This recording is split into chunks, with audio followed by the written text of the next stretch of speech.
Assalamualaikum teman-teman, terima kasih sudah menonton video ini. Jika kamu punya roti tawar di rumah, jangan cuma dibakar atau dibikin sarapan pagi, kamu bisa olah menjadi kudapan yang sangat lezat.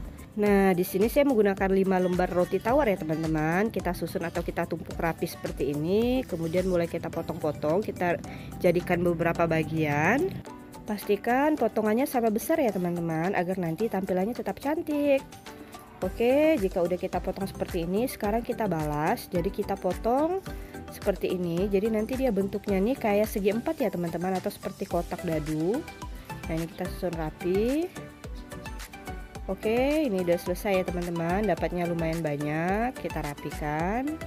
Nah, untuk roti tawarnya ini udah selesai, kita sisihkan terlebih dahulu. Kemudian kita lanjut ke proses berikutnya ya. Saya sediakan 1 mangkok kaca besar. Kemudian saya masukkan telur ayam. Nah, ini untuk telur ayamnya saya gunakan sebanyak 3 butir ya teman-teman. Kita gunakan putih dan juga kuningnya. Bahan selanjutnya di sini saya menggunakan santan instan, boleh gunakan yang sasa atau yang kara. Nah, kalau mau gunakan yang santan original yang biasa kita beli santan perasan juga boleh ya. Di sini saya gunakan sebanyak 4 bungkus. Nah, per bungkus santan ini isinya 65 ml, jadi total yang kita gunakan kurang lebih 250 ml ya teman-teman untuk santan kentalnya. Kemudian ini saya gunakan creamer kental manis, ini opsional ya, kalau nggak mau dipakai juga nggak masalah. Tapi kalau mau rasanya nanti benar-benar legit dan manisnya enak, kita bisa gunakan ini. Saya gunakan 2 bungkus. Kemudian saya juga menambahkan susu bubuk, ini juga opsional, boleh dipakai juga boleh enggak. Saya gunakan sebanyak 2 bungkus. Cuma nanti kalau pakai susu bubuk ini dia lebih creamy ya, jadi enak banget. Selanjutnya saya tambahkan gula pasir. Nah, untuk gula pasir di sini saya menambahkan sebanyak kurang lebih 10 sendok makan. Ini per sendoknya isinya kurang lebih 15 gram. Jadi kita gunakan sekitar 140 sampai 150 gram untuk gula pasirnya. Dan kemudian saya tambahkan tepung terigu, bisa gunakan yang cakra gembar atau segitiga biru. Kita menggunakan sebanyak kurang lebih 5 sendok makan atau setara dengan 80 sampai 100 gram. Nah, tidak lupa karena kita menggunakan telur, agar aroma amisnya itu nggak keciuman atau bau aroma amisnya itu hambar, kita gunakan bubuk vanili, jadi ini sebagai pengharum. Nah, kita tambahkan lagi ini air pisang Ambon. Nah, ini nanti bikin kudap yang kita bikin tuh enak banget dan aromanya sangat harum. Nah, ini kita tambahkan secukupnya, kemudian kita kocok, kita ratakan.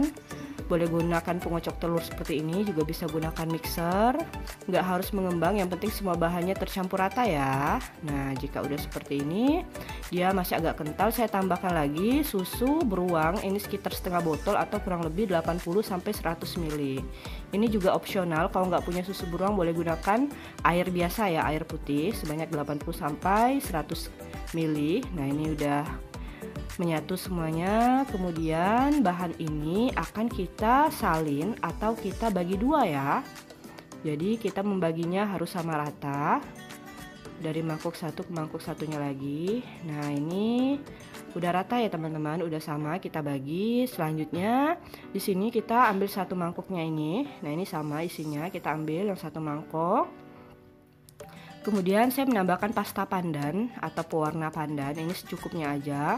Kalau misalnya nanti warnanya kurang hijau, jadi bisa ditambahkan lagi ya. Kalau mau warnanya hijau pekat juga boleh. Nah, seperti ini. Jadi tadi saya tambahkan lagi, ini udah cantik banget warnanya. Oke, untuk yang warna hijaunya udah siap ini. Nah, kemudian yang warna putihnya kita tetap, jadi warnanya tetap original, nggak kita tambahkan pewarna lain. Sekarang kita sediakan loyang. Nah, ini saya menggunakan loyang ukuran 20 x 20 ya teman-teman.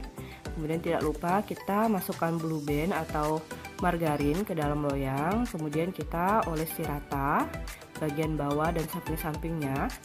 Lebih banyak margarinnya lebih bagus ya. Kemudian ini tadi roti yang udah kita potong-potong dadu.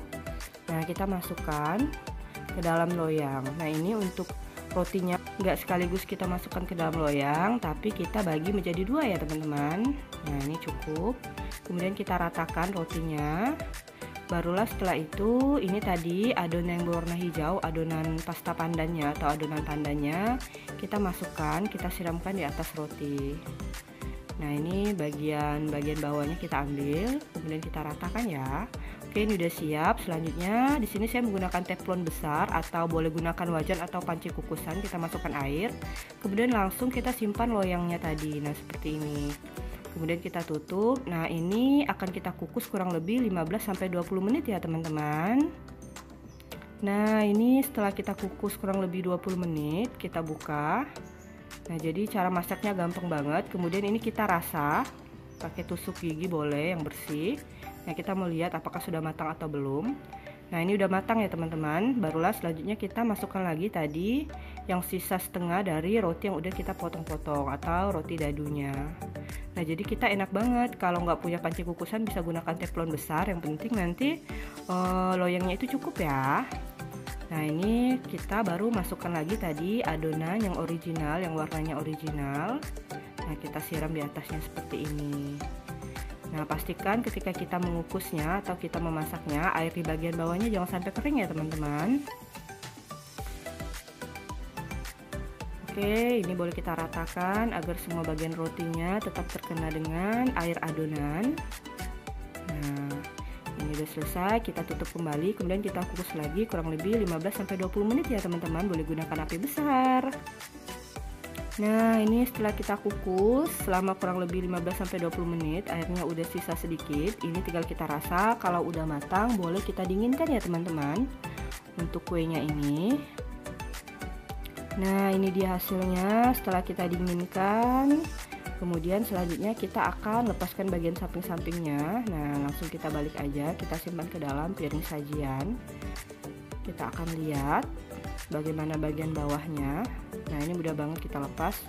Nah, ini dia teman-teman, hasil bawahnya cantik banget ya. Jadi dia warnanya itu campuran, bagian samping-sampingnya putih, bagian bawahnya itu hijau. Kemudian kita akan mulai potong. Nah, ini lembut banget. Nah, kita akan lihat ya. Nah, ini cantik ya. Jadi warnanya tuh hijau dan juga putih. Tinggal kita potong-potong aja. Jadi nama kue ini tuh namanya bingka kukus roti tawar ya teman-teman. Ini rasanya jangan ditanya, enak banget dan aromanya sangat harum. Nah, ini tinggal kita potong-potong seperti ini. Jadi cantik banget ya teman-teman. Ini itu bisa untuk acara arisan atau acara hajatan. Dijamin di ini rasanya nggak akan mengecewakan para tamu atau para pelanggan kalau kita jualan. Rasanya enak, bahannya gampang banget, mudah. Kemudian juga tidak mahal ya, dan ini aromanya harum. Bisa awet sampai 3 hari kalau kita simpan di kulkas. Buat teman-teman wajib dicoba, ini bagus banget untuk cemilan anak-anak di rumah saat PPKM. Dan ini rasanya sangat legit, gurih dan juga manis. Terima kasih ya buat teman-teman yang udah menonton video ini. Jangan lupa bantu dukung terus channel ini dengan cara menekan tombol subscribe, like dan share video ini ya. Salam dari saya Nada Rafika TV, bisnis ibu rumah tangga. Assalamualaikum warahmatullahi wabarakatuh.